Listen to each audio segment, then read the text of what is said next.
World Health Organization says you should work out 150 minutes per week, and it should be a vigorous intensity. What is vigorous intensity? Well, that's all relative.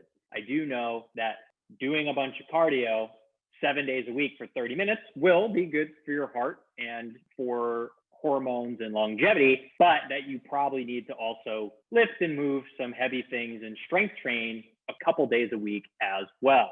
So in a perfect world, you would do cardio 3 days a week. You would lift weights 2 or 3 times a week. The other day, you'll get outside and play. It's different for everybody, but it is important from a longevity standpoint to get outside and do stuff that you enjoy. I would also throw in a movement practice 1 or 2 days a week as well. You've got yoga, Pilates, Tai Chi. There's all sorts of different movement practices, dance, that involve moving the body. And usually it's done collectively in a group, which when done in a community also increases your longevity. So 2 to 3 days a week cardio, 2 to 3 days a week strength training, 1 to 2 days a week of a movement practice, and getting outside. Those are going to be the best bets for longevity.